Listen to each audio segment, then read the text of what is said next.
I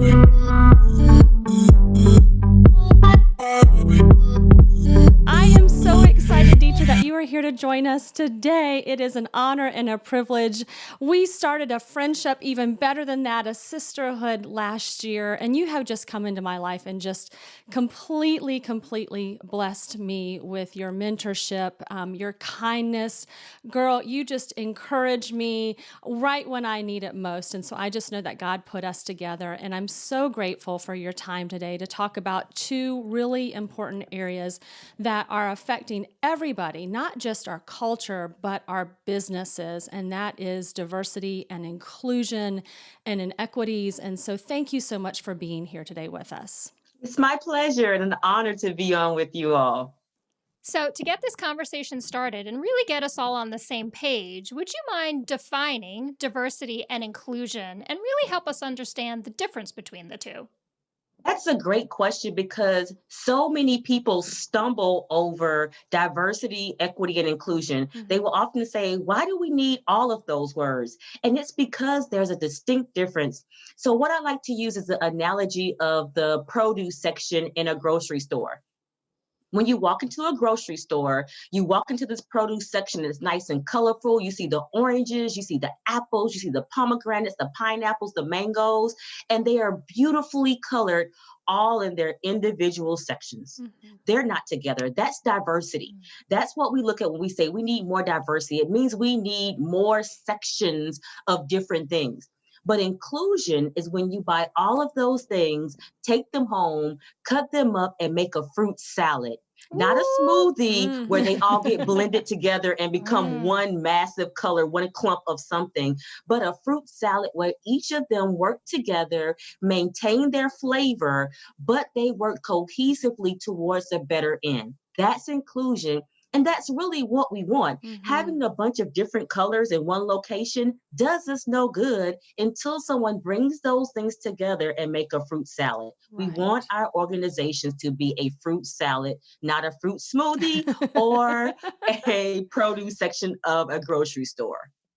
Yes, I love that because in a fruit salad, right, I am picking up the best of those individual fruits versus a fruit smoothie. All of a sudden it takes on a different flavor. Right. Right? Like I'm not pulling out the specialness of the fruit because it's being lost and just being all mashed together. Exactly. You don't get the nice, spicy citrus of the pineapple that juxtaposes the calmness but tanginess of the pink lady apples, right? You want everything to maintain its flavor. And like you said, Lisa, get the best of each thing as it comes together. I don't want a big lump like this was a strawberry, banana, whatever smoothie. It just tastes like eh. Yeah, when you're trying to find the flavor, yeah, you know, you guys know what I mean. Like you get a smoothie and you're like, was that banana or was it pineapple? Right? We don't want that. We don't want that in our organizations because the beautiful thing is everybody bringing their own talents to the table. And that's what we want. And to Trisha's point, that's where a lot of organizations have missed it. They've gotten stuck on that diversity piece. And this is what I talk about a lot when I'm consulting with organizations and in my TEDx talk around this topic, is we say, we're hiring you because you're diverse.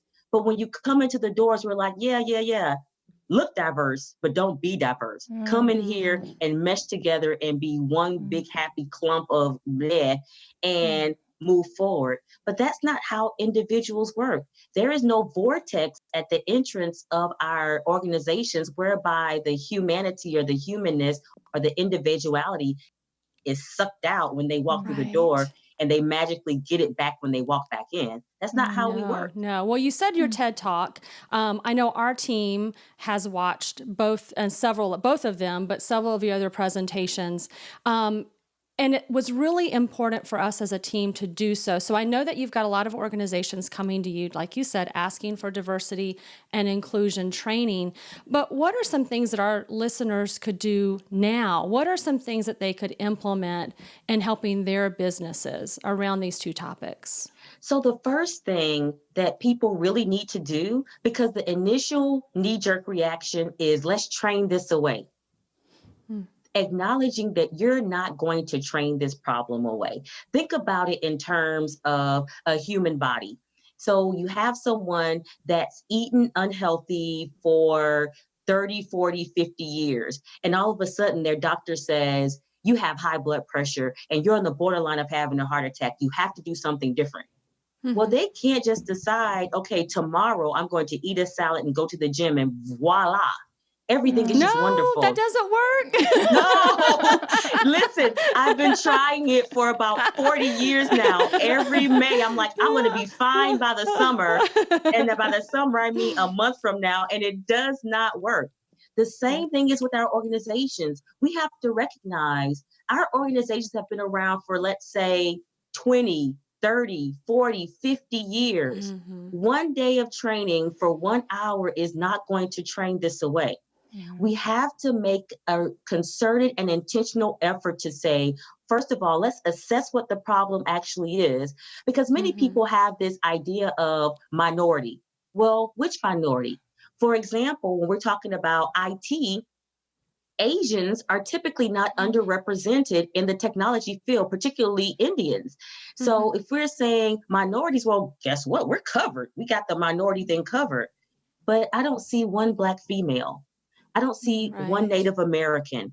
So specifically assess first, where are the gaps and how do we fill those gaps? And then as we begin to address the issue, we have to address the people, yes, the training, the coaching, the cross-cultural competencies, but we also have to address the processes. If you dress the people without the process, it's like we talked about Broadway earlier, it's like having a bad script and blaming the actors. If you fire all of the actors, you'll still have the same script with a different cast, which still gives you a bad play. You have to address the people and the process. Yeah, otherwise your people are showing up trying to fit inside the mold of the organization and they're not able to highlight their diversity. Why you hired them in the first place. Exactly. You'll have the same issues with different people. And then you wonder, why do we have poor retention? Why is our attrition rate so high? Why are we having turnover? Bad script. Right. Yeah. And I like how you said that it's not a one size fits all either. Right? Like it's just not, okay, let's hire more Black women. Let's just go out and hire more Indian male. Like, right? Like it's really take a look at your organization and see where the gaps are. And I think that's really important to highlight for businesses out there, because right now they want to do what's right, but they just don't know how to do it. And so they could do it in a wrong way that gets them, not where they want it to be. Absolutely. And know the why. This is not just, of course, it's the right thing to do, but it's the right thing to do because it's the best thing for business. I worked with an organization and they were trying to expand into the South Florida market, and they had no Latino representation on their board. Okay. I knew this because immediately when I walked in the door and said, okay, what do you have? They had no in-language materials. Wow. Well, I'm from Miami, Florida. If you're going into the South Florida market and you don't have in-language, i.e. Spanish materials, you have a deaf ear to the population that you're tapping into. So I immediately said, where's your Latino representation on the board? Oh, we don't have any. Oh, I know, I can tell, because you're not going to tap into this market without that representation. It's a bottom line issue here. Yeah, thank you. Oh, gosh, I love that. So speaking of your TED Talks, the one you did, Deeper Conversations About Taboo Topics at Work, which, by the way, we will drop the link in the show notes so everybody can go watch it in all of its glory.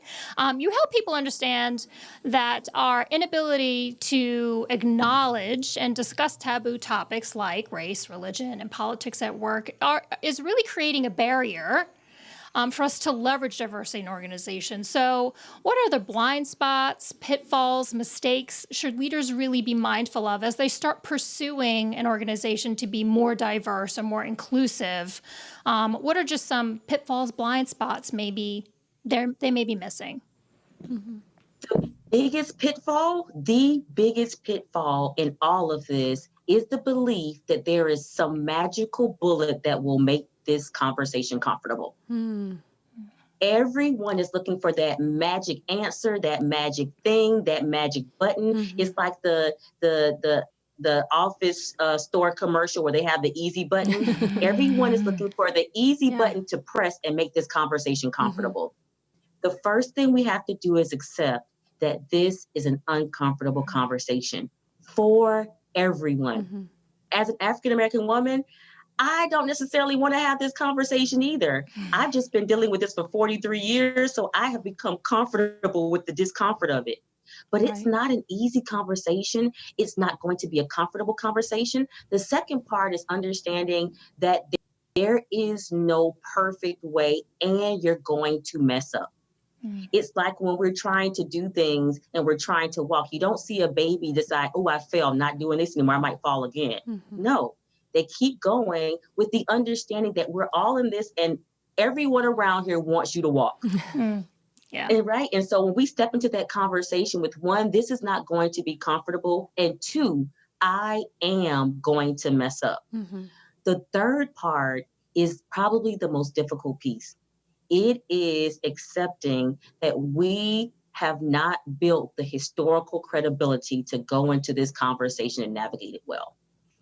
Many of the leaders that are tasked with navigating this conversation are at the crux of the systemic issues. Right. Yeah. People can look at them and say, you know what we're talking about, I've seen you do it. Yeah, because it's a heart issue, right? I mean, that's the way, I start it. If you know that their heart is not in it, then it's not truthful and you're not going to believe them and it's just fake and it falls on deaf ears. It's hard because that's the problem people are tasked with. We've seen major organizations come out with these great statements. We support this and we stand behind that. And then there are people come out later on and say, that was a nice Facebook post. That was a nice tweet. But that hasn't been our experience within this organization. And that's when we run into that number 3, the historical credibility to say, yes, we are real about having these conversations and doing something, because people don't just want to talk. They want to go from conversation to commitment to actual outcome. That's what I was just going to say is like, being able to talk about it is probably a great first step. But at the end of the day, you've got to be able to take action to make change. Change doesn't happen by itself. And great leaders are going to put themselves in really uncomfortable situations and conversations. We do all the time because we have to. It's the right things to do. But then what comes from that? Turning it into something meaningful and something that does grow diversity and inclusion and is not just a bunch of lip service. Absolutely. And my biggest fear in all of this is we'll have a second wave. And like we're really concerned about the second wave of COVID because people didn't do what they were supposed to do. And now we're experiencing this big second wave simply because in the first wave, people didn't adhere to some of the guidelines that they should have been adhering to. And now we're about to experience a second wave. The same is going to happen in our current situation. Right now, we have a wonderful opportunity to do what we're supposed to do. And that's not just having a conversation. That's saying, let me hear what you have to say, address these issues, and let's make this a process. Right now, so many people are just having a conversation, giving people the safe space to emote and talk about it. But if we don't do something in this moment, when people are tired of talking, there's going to be a second wave, and it's going to be worse than the first. Yeah. So we have to take action, because when people realize I talked, I let that wall down that I've had up for 30 years, and I emote, I expressed everything to you, trusting that you would take my emotions, take my legitimate feelings and do something, and you did nothing. That's when the second wave will happen. Well, and it's that vulnerability and that trust. We all say that's the bottom, that's the key to great communication, the key to great relationships. So the one thing that we've been asking for is please get vulnerable, please trust us, and then to walk away, would be crushing, right? Think about it. It's like being a parent and you go to your children and say, hey, this house is a mess. Pick up your shoes. Let's talk about this. And everyone sits around in the living room and we decide, yes, you're right. This house is a mess. It's so disrespectful for you to clean it and us not to do anything about it. You're right. And you come back the next day and it's dirty. It's a mess. Yeah. And you're like, and now I'm even more upset because we talked about this. I told you how I felt and you agreed that this was a problem and the house is still a mess. Well, so many employees, after having this conversation, are going to come back and the house is still going to be a mess. Yeah. And they're going to be even more upset. Now that we know that we need to take some action, what are some ways that we can start acknowledging and celebrating and leveraging the differences of our team? So the great thing about this is we started back at the assessment piece, knowing what's going on, what the gaps are, but now you actually want to make a commitment. So what are you committed to doing? I.e., we've seen many of these organizations come out and say, we have a commitment to promoting African Americans. We have a commitment to promoting more people of color. But when we looked at their organization, we looked at the senior leadership ranks and said, when did that commitment start? Right. Because we don't see it represented. Now that we're making that commitment, okay, realistically, what are we going to do?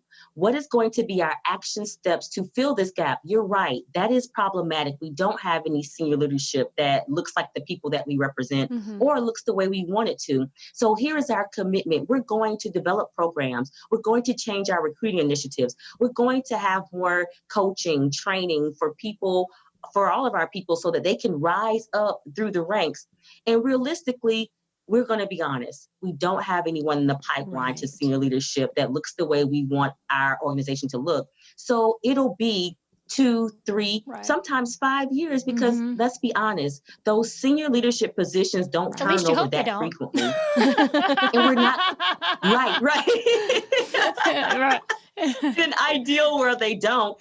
And we don't want to create something just for show. We want people to have real, authentic positions, real, authentic power, something where they're impacting the direction and the strategy of this organization. So our outcome may not be until 5 years, but here are the things that you can hold us accountable for doing. So we have to go from conversation to commitment to outcomes. And that's how we begin to leverage the people within our organization to make this thing be an inclusive I like how journey. you said that it really does start with being comfortable with having uncomfortable conversations.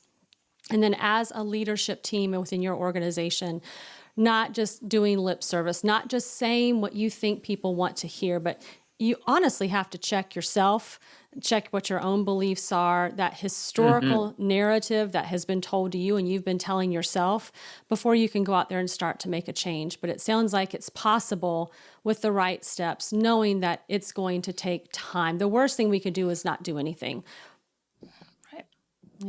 Right.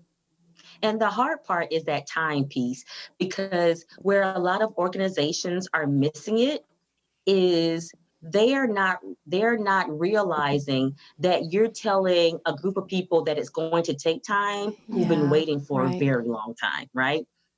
And so to say to someone, oh, this is 5 years down the road, it's like, oh, really, 5 more years? I've been doing this for however many years. As a people, we've been doing this for hundreds of years, and now you need more time. And so it's having that really candid conversation and owning, you're right, this is jacked up. And so here's what we're going to do, because you're asking people who've been waiting for 60 years to wait some more. Well, Dethra, this has just been incredible. I knew that you would be an amazing guest, and I can't wait to spend more time with you. But thank you for investing in us today. I know that this is such a great topic, something that needs to be talked about more, and you are the expert. So thank you again for joining us. Absolutely. My pleasure. And anytime and anything for you, Lisa. Thank you.